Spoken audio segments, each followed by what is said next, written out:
അബി മറ്റൊരു പെൺകുട്ടിയുമായി കറങ്ങി നടക്കുന്നത് വീഡിയോയിൽ പകർത്തി മുത്തശ്ശന് കാണിച്ചു കൊടുക്കുകയാണ് നവ്യ. ഞാൻ ഈ വീട്ടിൽ നിൽക്കുന്നതിൽ എന്തർത്ഥമാണുള്ളത് മുത്തശ്ശ? ഞാൻ എൻ്റെ വീട്ടിലേക്ക് തിരികെ പോവുകയാണ്. എൻ്റെ വയറ്റിലൊരു കുഞ്ഞു വളരുന്നുണ്ട് എന്ന് പോലും ഓർക്കാതെയാണ് അബിയുടെ ഈ നടത്തം എന്ന് പറഞ്ഞ് നവ്യ പൊട്ടിക്കരയുന്നുണ്ട്. ഇത് കേട്ട് മുത്തശ്ശൻ പറയുന്നുണ്ട്, നവ്യമോള് ഈ തറവാട് വിട്ട് എങ്ങോട്ടും പോകുന്നില്ല. മോളുടെ വയറ്റിലുള്ളത് ഈ വീട്ടിലെ പേരക്കുട്ടിയാണ്. ഈ കുഞ്ഞ് ഇവിടെ തന്നെ വളരും എന്ന് പറഞ്ഞ് നവ്യയെ തടഞ്ഞു നിർത്തുന്നുണ്ട്. ശേഷം മുത്തശ്ശൻ എല്ലാവരെയും വിളിച്ചു കൂട്ടുന്നുണ്ട്. എനിക്ക് എല്ലാവരോടുമായി ഒരു തീരുമാനം അറിയിക്കാനുണ്ട്. നയനമോളെ ഞാൻ കമ്പനിയിലെ ഡിസൈനറാക്കി കഴിഞ്ഞു. ഇവിടുത്തെ രണ്ടാമത്തെ മരുമകളായ നവ്യയെ ഞാൻ കമ്പനിയുടെ ബ്രാൻഡ് അംബാസഡർ ആക്കാൻ പോവുകയാണ്. ഇത് കേട്ട ദേവയാനിയും പറയുന്നുണ്ട്, അത് നന്നായി അച്ഛാ. നവ്യയുടെ വയറ്റിലുള്ള കുഞ്ഞിനെയോ നവ്യയോ ഇതുവരെ അബി അംഗീകരിച്ചിട്ടില്ല. ഇതേ സമയം നവ്യയ്ക്ക് നമുക്ക് കൊടുക്കാൻ പറ്റുന്ന ഏറ്റവും വലിയൊരു അംഗീകാരമാണ് ഇതെന്ന് ദേവയാനിയും പറയുന്നുണ്ട്. ഇതേ സമയം നയന പറയുന്നുണ്ട്, ഞാൻ ഡിസൈനർ ആയതിനേക്കാളും എനിക്കൊരു ജോലി കിട്ടിയതിലും സന്തോഷം എൻ്റെ ചേച്ചിക്ക് കിട്ടിയ സൗഭാഗ്യമോർത്തിട്ടാണ്.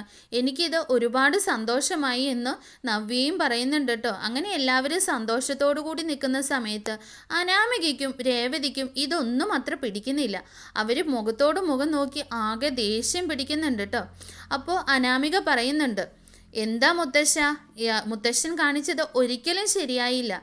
നയനയ്ക്കും ജോലി കൊടുത്തു, അങ്ങനെ ഇരിക്കെ നവ്യയ്ക്ക് ഇത്രയും വലിയൊരു പൊസിഷനും കൊടുത്തു. ഞാൻ മാത്രം എന്താ ഇങ്ങനെ? എന്നെ അപ്പോൾ നിങ്ങൾ അത്രയ്ക്ക് ഒരു വിലയും എനിക്ക് ഈ വീട്ടിലില്ലേ എന്നൊക്കെ ഇങ്ങനെ അനാമിക പറയുന്നുണ്ട് കേട്ടോ. അപ്പോൾ ദേവയാനി പറയുന്നുണ്ട്, അങ്ങനെ മാത്രം അനാമിക മോള് പറയല്ലേ. മോൾക്കാണ് ഞാൻ വീട്ടിൽ വന്ന് കയറിയ സമയം തന്നെ ഒരു പെട്ടി നിറയെ സ്വർണം തന്നില്ലേ. അതേസമയം നവ്യയ്ക്കും നയനയ്ക്കും ഞാൻ ഒന്നും കൊടുത്തിട്ടില്ല.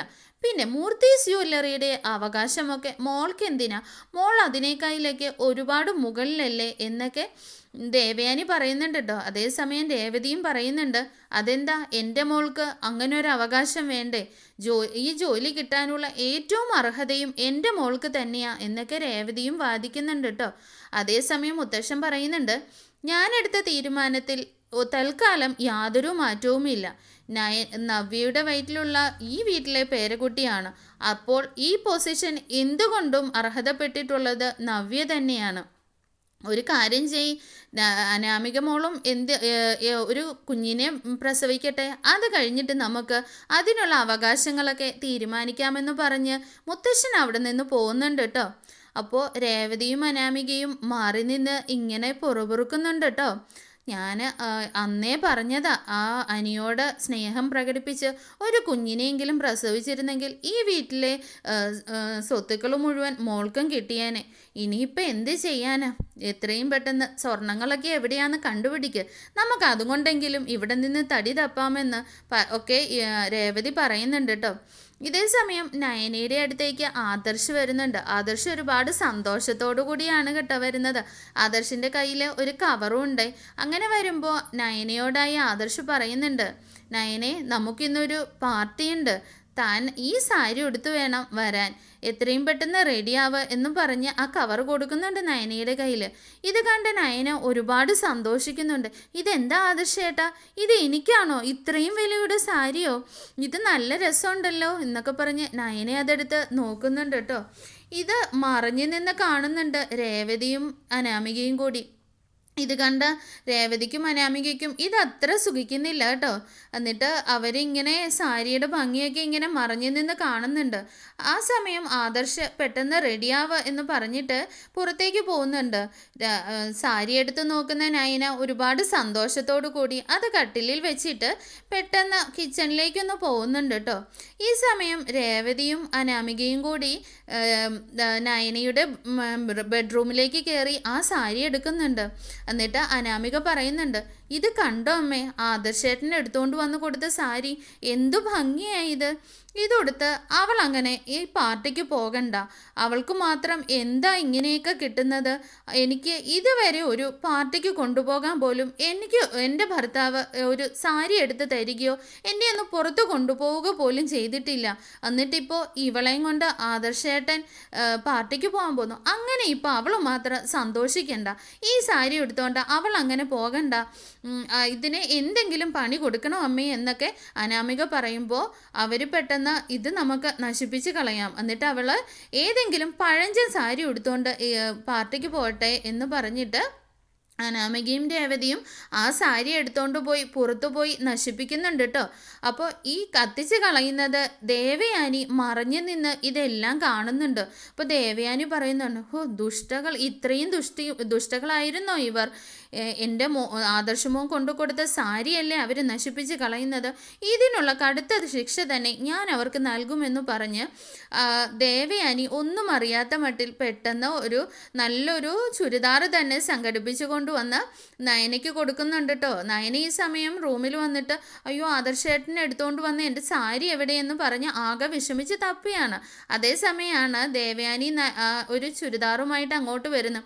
മോളൊരു കാര്യം ചെയ്യ്, സാരിയുടെ കാര്യമൊക്കെ നമുക്ക് പിന്നീട് നോക്കാം. ഇപ്പോൾ ആദർശമോൻ വരില്ലേ, മോള് ഈ ചുരിദാർ ഉടുത്ത് ഇട്ടുകൊണ്ട് പെട്ടെന്ന് റെഡിയാവുക, പാർട്ടിക്ക് പോയിട്ട് വാ എന്ന് പറയുന്നുണ്ട്. അങ്ങനെ ഈ നയന പെട്ടെന്ന് ആ സാരിയേക്കാളും സൂപ്പറായിട്ടുണ്ട് ചുരിദാർ.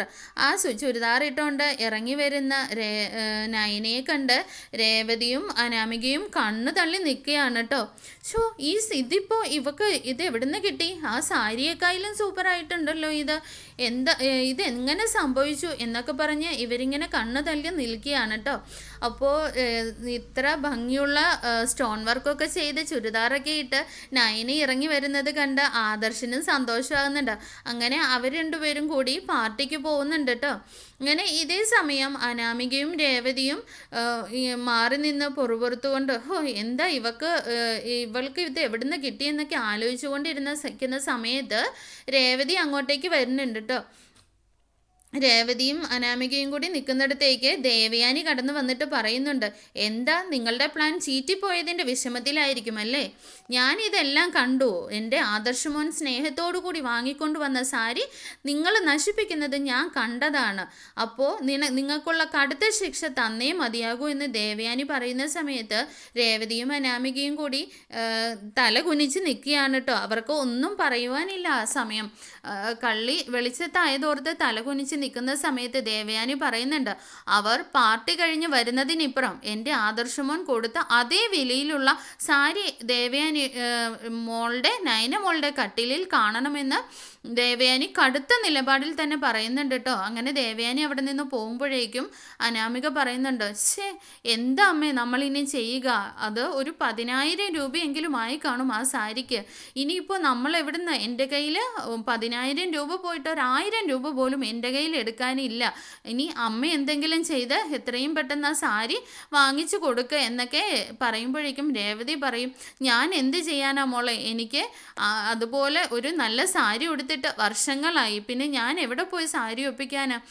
ഞാൻ വേണുവേട്ടനോടൊന്ന് ചോദിച്ചു നോക്കട്ടെ, അദ്ദേഹം എന്തെങ്കിലും ചെയ്തു തരാതിരിക്കില്ല എന്നും പറഞ്ഞിട്ട് വേണുവിനെ ഫോൺ വിളിക്കുന്നുണ്ട് കേട്ടോ രേവതി.